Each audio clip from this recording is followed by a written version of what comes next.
Apcas, que no te lo cuenten. Escúchalo. Llega el segundo libro del universo Crímenes Ibéricos. Juicios de crímenes. El nuevo lanzamiento del exitoso podcast True Crime con millones de oyentes. 10 casos reales. 10 juicios que marcaron a la opinión pública en España. Escrito por la periodista experta y presentadora de televisión Carmen Corazzini, este libro nos lleva al corazón de las salas de vistas donde se dice la verdad o se fabrica. ¿Cómo actuaron los jueces? ¿Qué pruebas lo cambiaron todo? ¿Hubo justicia o solo un veredicto? Una mirada única a cómo se construyen los relatos judiciales de los crímenes más impactantes de nuestra historia reciente. Disponible ya en Amazon y en las principales librerías. Coordinado por el equipo de Crímenes Ibéricos. Llega el libro Juicios de Crímenes. Si escuchaste el crimen, espera a ver cómo se dictó sentencia.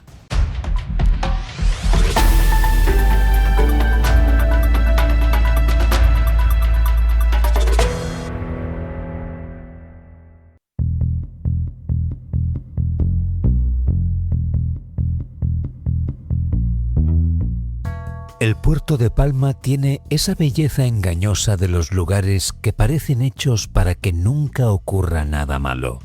A un lado, los barcos dormidos sobre el agua.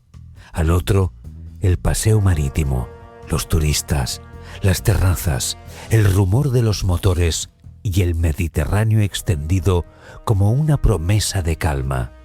Pero la mañana del 14 de agosto de 2022, bajo uno de aquellos veleros amarrados frente a Es Junquet, la postal se rompió. Unos turistas que caminaban junto al mar vieron un bulto extraño, inmóvil, atrapado entre el casco de una embarcación y la superficie quieta del agua. Se acercaron, miraron mejor, y entonces comprendieron que aquello que flotaba no era basura, ni ropa, ni restos arrastrados por la marea. Era el cuerpo sin vida de una mujer. Hola, mi nombre es Marc Trucco. Bienvenidos a Crímenes Ibéricos, el podcast de Apcas creado, escrito y dirigido por Joan Prats, donde desenterramos las historias más oscuras y reales de la crónica negra. Aquí narramos casos reales que estremecieron al mundo, historias que hoy también viven en nuestros 2 libros publicados, Crímenes Ibéricos y Juicios de Crímenes, que puedes adquirir desde los enlaces que encontrarás en la descripción del episodio. Al hacerlo desde este enlace, colaboras a que Crímenes Ibéricos pueda seguir publicando casos como este. Gracias por estar ahí. Empezamos.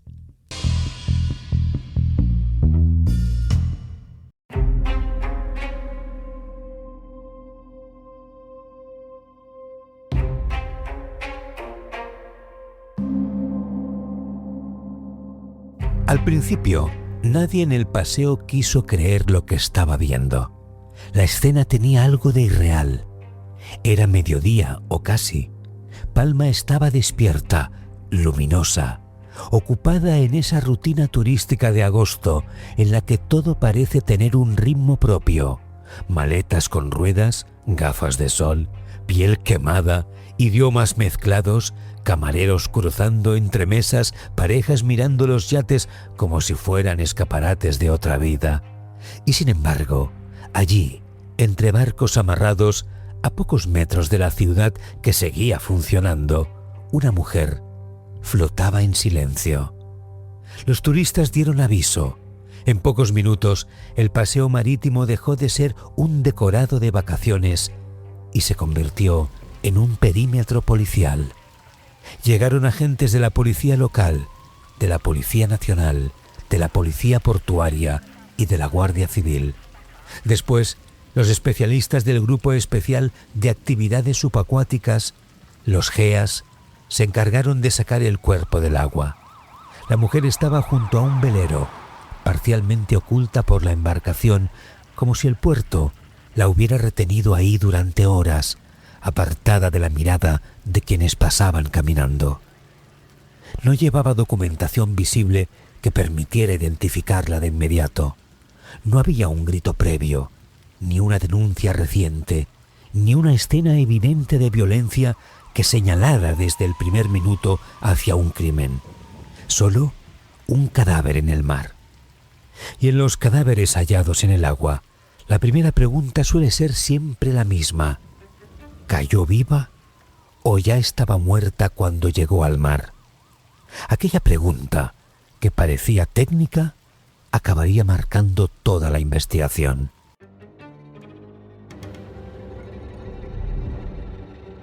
Durante las primeras horas, la hipótesis que se impuso fue la más inmediata.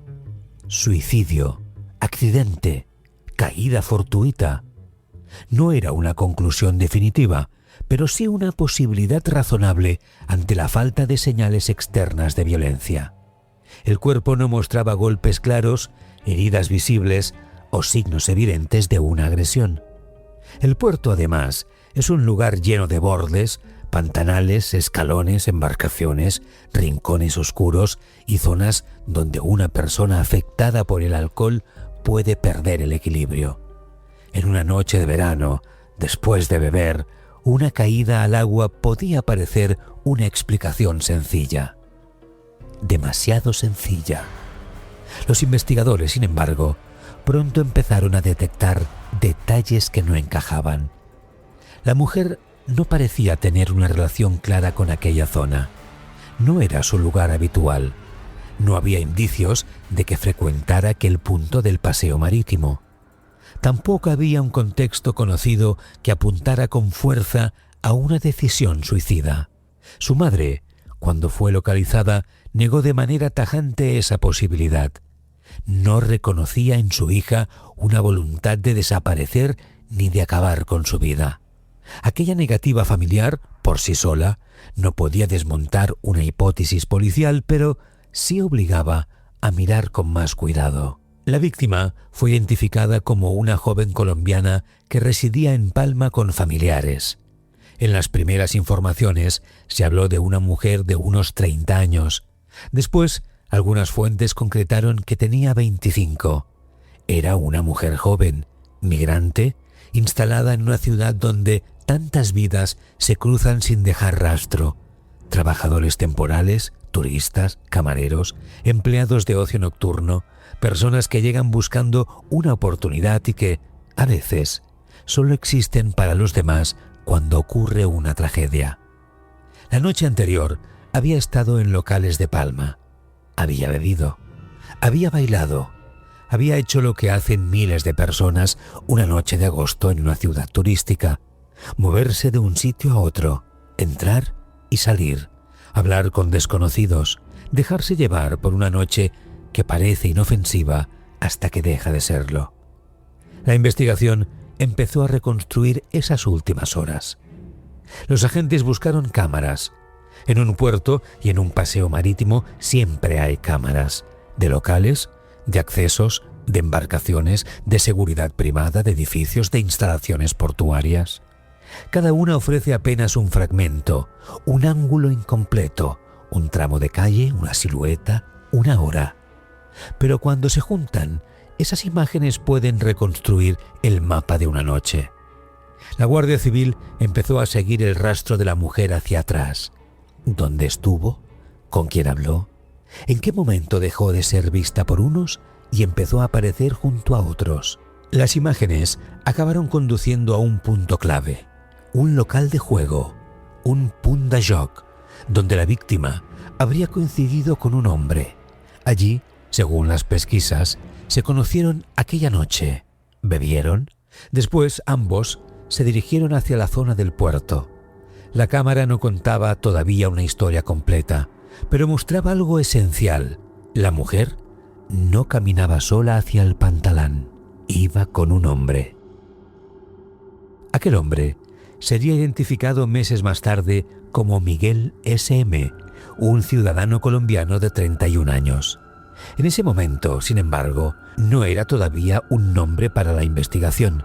Era una figura captada por cámaras de baja calidad, una silueta, un acompañante, alguien que entró con ella en una zona de amarres frente a Junquet y que, según las imágenes, salió después sin ella. El Pantalán se convirtió entonces en el centro del caso. Los pantalanes tienen algo de frontera. No son exactamente la ciudad, pero tampoco el mar abierto. Son pasillos estrechos sobre el agua, zonas de paso donde la noche adquiere otro sonido. Bajo los pies, el golpe suave de las olas contra los cascos. Alrededor, mástiles, cabos, lonas, embarcaciones cerradas, luces bajas. De día parecen lugares de ocio o trabajo. De noche pueden ser espacios aislados, con sombras suficientes para que una discusión, un forcejeo o un empujón queden reducidos a unos segundos captados por una cámara lejana. Según la reconstrucción policial, la joven y el hombre llegaron juntos al Pantalán con una botella. Estuvieron allí algo más de una hora. Aquello, en apariencia, podía seguir encajando con la versión de una noche de alcohol entre dos personas que acababan de conocerse, pero las imágenes ofrecían una secuencia inquietante. Pasado un tiempo, el hombre abandonaba solo el amarre. Ella no salía. A partir de ahí, las hipótesis empezaron a cambiar. La autopsia y las pruebas forenses introdujeron la duda decisiva. La mujer podría no haber muerto ahogada. Uno de los datos que más peso tuvo fue la ausencia de agua en los pulmones, una circunstancia que apuntaba a que la joven ya habría fallecido antes de caer al mar, o al menos que su muerte no se produjo de la manera simple que se había pensado inicialmente. En un caso así, el agua deja de ser causa y pasa a ser escenario. El puerto ya no sería el lugar de una caída accidental, sino el lugar donde terminó un hecho violento o donde alguien quiso que terminara. La investigación se volvió más compleja. Había un problema añadido. El cuerpo fue incinerado en una fase temprana del caso, cuando todavía pesaba con fuerza la posibilidad de suicidio o accidente. Eso dificultó algunas comprobaciones posteriores. En una investigación criminal, el cuerpo es el primer archivo. Cada marca, cada ausencia, cada lesión, cada resto biológico puede contener una respuesta. Cuando ese archivo desaparece, los investigadores tienen que apoyarse todavía más en lo que queda fuera del cuerpo: cámaras, llamadas, testigos, movimientos, contradicciones. Y ahí, las cámaras empezaron a serlo todo. Las imágenes originales no eran buenas. Granuladas, oscuras, lejanas, no bastaban para identificar con seguridad al hombre ni para comprender con claridad la secuencia completa. Por eso fueron enviadas a especialistas de la Guardia Civil en Madrid. Allí, con medios técnicos más potentes, se trabajó en mejorar la calidad del material. No se trataba de magia, sino de paciencia, limpiar, ampliar, comparar, estabilizar, extraer detalle allí donde el ojo humano solo le parece ver una mancha. Ese trabajo permitió avanzar. Según el informe del Instituto Armado citado por la prensa, en un momento de la secuencia, el hombre empuja a la joven y ella cae al mar. Las fuentes consultadas por los medios sostuvieron que, en ese instante, la víctima estaba de pie y, por tanto, viva. Este punto es fundamental. Si la joven estaba viva cuando cae, el caso deja de girar únicamente en torno a una muerte previa y se acerca a una acción directa, a un empujón, a una intervención humana que precipita el desenlace. Después de la caída, la secuencia se vuelve aún más turbia. El sospechoso aparece realizando llamadas telefónicas. Poco después, según las informaciones publicadas, varias personas acuden al lugar. No llegan como quien se encuentra por casualidad con una emergencia, sino después de esas llamadas. Inspeccionan la zona donde habría caído la chica, permanecen allí, luego se marchan por separado, de manera escalonada. Y falta algo: el bolso de la víctima. La joven había llegado con sus pertenencias, pero su bolso no fue localizado. Según las informaciones, el grupo se lo habría llevado. Ese detalle, aparentemente menor, abre muchas preguntas. ¿Por qué llevarse el bolso? ¿Para ocultar documentación? ¿Para impedir una identificación rápida? ¿Para retirar objetos que pudieran vincular a alguien con ella? ¿O simplemente por una conducta confusa en una noche de alcohol y miedo? En un relato criminal, un bolso desaparecido puede ser una pista enorme o un gesto desesperado, pero casi nunca es inocente. El caso, sin embargo, no se resolvió en días. Pasaron semanas, luego meses. Durante ese tiempo, la muerte de la mujer quedó suspendida en una zona extraña. Para muchos fue una noticia de verano, una joven encontrada flotando en el puerto, una pieza breve en sucesos, un cuerpo en el agua. Pero para la Guardia Civil el caso seguía abierto. Los agentes trabajaban sobre las imágenes, sobre los horarios, sobre la identificación del hombre, sobre las personas que pudieron acudir después, sobre los últimos movimientos de la víctima. El puerto, tan concurrido durante el día, se convirtió en un puzzle nocturno. Hay investigaciones que avanzan por una confesión, por una huella, por una llamada anónima. Esta avanzó por insistencia. La madre de la víctima había negado desde el principio que su hija quisiera suicidarse. Los forenses habían sembrado dudas sobre la causa de la muerte. Las cámaras mostraban una compañía, una entrada al pantalán, una salida en solitario, y la mejora técnica de las imágenes terminó dando un nombre al hombre que había estado con ella. El 9 de mayo de 2023, casi 9 meses después del hallazgo, la Guardia Civil detuvo a Miguel S.M. en Palma como presunto autor de un delito de homicidio. La noticia cambió la lectura de todo lo ocurrido. Lo que en agosto había parecido un posible suicidio o una caída accidental pasaba a investigarse formalmente como un crimen. La mujer que flotaba bajo el velero ya no era solo una víctima de una noche confusa, sino la posible víctima de un homicidio ocurrido en una zona portuaria frente a los molinos de Ajunquet, en una de las áreas más reconocibles de Palma. El detenido negó los hechos. Ante los investigadores sostuvo que había estado con la joven aquella noche, que ambos habían bebido en el pantalán y que después él decidió marcharse para seguir de fiesta por locales de la zona. Según su versión, la dejó allí viva, ilesa, aunque afectada por el alcohol. Esa era su explicación. Una despedida, una mujer que se queda sola, una tragedia que ocurre después sin que él intervenga. Pero la versión chocaba con varios elementos. Chocaba con la cámara, que lo situaba entrando con ella y saliendo solo. Chocaba con las llamadas posteriores. Chocaba con la llegada de otras personas al pantalán. Chocaba con el bolso desaparecido. Chocaba sobre todo con el informe que apuntaba a un empujón y a una caída al mar. También resultaba llamativa su respuesta sobre las personas que acudieron después o sobre el bolso de la joven. Según las informaciones publicadas, aseguró que no recordaba nada de eso. No recordar puede ser una defensa, también puede ser un agujero, y en los casos construidos a partir de imágenes, horarios y movimientos, los agujeros pesan. Miguel S.M. fue puesto a disposición judicial.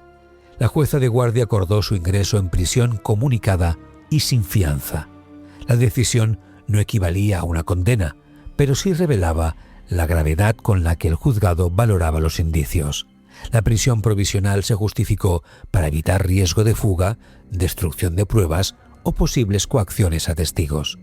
El procedimiento en ese punto entraba en una fase judicial todavía abierta. La Guardia Civil no cerró la investigación con la detención. Quedaban diligencias por practicar.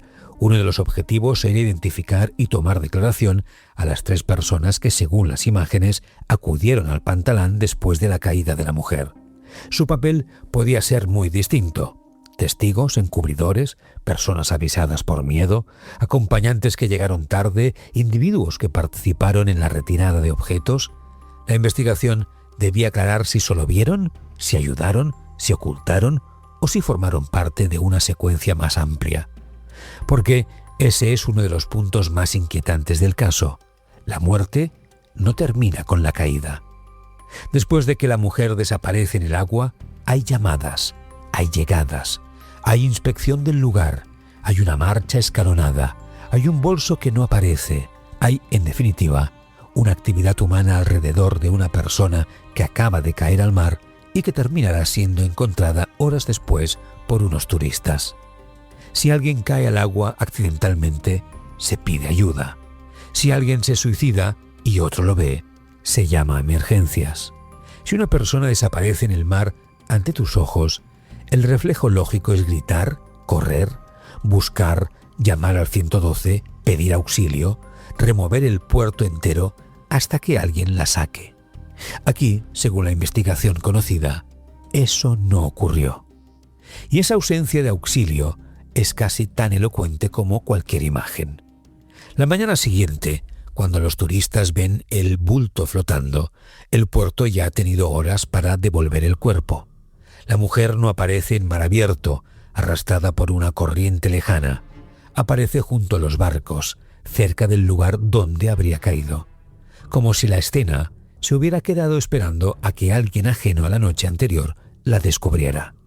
De noche, un pantalán, alcohol, una pareja recién conocida, una cámara borrosa, una caída, llamadas, sombras que llegan y se van. De día, turistas, paseo marítimo, barcos de recreo, una ciudad que despierta y un cadáver bajo un velero. Entre una imagen y otra hay menos de 24 horas, pero moralmente parecen dos mundos distintos.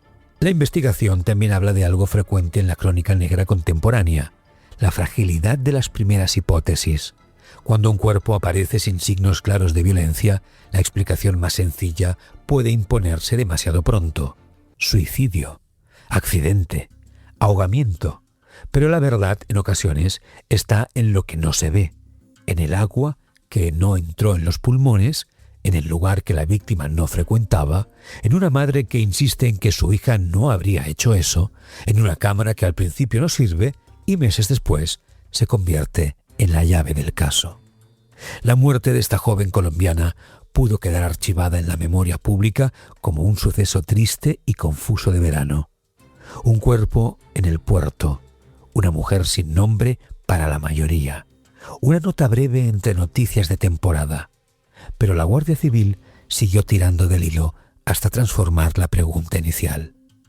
Ya no era ¿por qué se tiró al agua? Era ¿quién estaba con ella cuando cayó? Y después, ¿por qué se marchó sin pedir ayuda? El recorrido judicial conocido públicamente termina, por ahora, con el ingreso en prisión provisional de Miguel S.M. como presunto autor de homicidio y con la investigación aún abierta para determinar el papel de otras personas. No hay una sentencia pública localizada que cierre definitivamente el caso, ni un juicio del que conste una resolución firme. Por eso, cualquier relato que vaya más allá de ese punto entraría en el terreno de la invención. Pero incluso sin una sentencia final, la historia ya contiene una resolución policial. La muerte dejó de ser tratada como un suicidio o un accidente y pasó a ser investigada como homicidio. El puerto dejó de ser un escenario neutro y se convirtió en el lugar donde, según los indicios, una noche de fiesta terminó con una mujer en el agua y un hombre alejándose solo del pantalán. Lo último que vio aquella pareja de turistas no fue el crimen, fue su consecuencia. Vieron el final quieto de una secuencia que había empezado muchas horas antes en locales de Palma, entre alcohol, música y desconocidos. Vieron el cuerpo cuando ya no podía contar nada. Vieron una figura flotando entre barcos, atrapada en la parte más oscura de una ciudad luminosa. Y quizá por eso el caso permanece. Porque hay crímenes que no necesitan una casa cerrada, un bosque remoto o una carretera desierta para resultar perturbadores.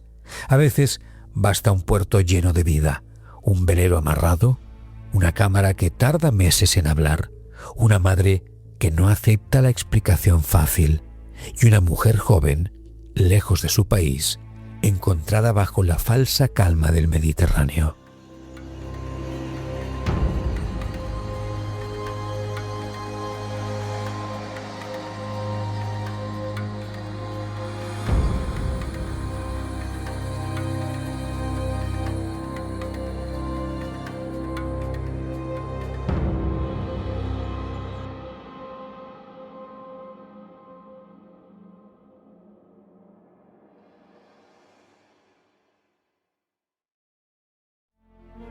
Supe que el fútbol era demasiado pequeño para mí, que ya no bastaba con ser leyenda. Tenía que convertirme en algo más grande, en mito, en presidente. Esta no es una historia sobre política, es una historia sobre lo que pasa cuando un país confunde gloria con salvación. ¡Santiago Galán! ¡Eres eterno! ¡Gol para la historia! Dicen que el poder revela quién eres, pero hay hombres a los que el poder no revela nada, solo los desata. Nací en el campo de batalla y aquí estoy. Por fin vamos a cambiar las cosas. Vamos a devolver a España su lugar. En una noche como esta, no se debate, se sobrevive. Porque este país se mide no por cómo trata sus más ricos, sino por cómo cuida a los que más lo necesitan. En la víspera del debate más importante de una nación, un líder está dispuesto a quemarlo todo. ¡Seguridad! ¡Llévense a Raquel ya! ¡Lo tenéis todo grabado! Somos dinamita. Somos inevitables. Una ficción sonora de Joan Prats protagonizada por Hugo Silva. El Partido del Poder, de Appcast. Disponible en las plataformas de podcasting.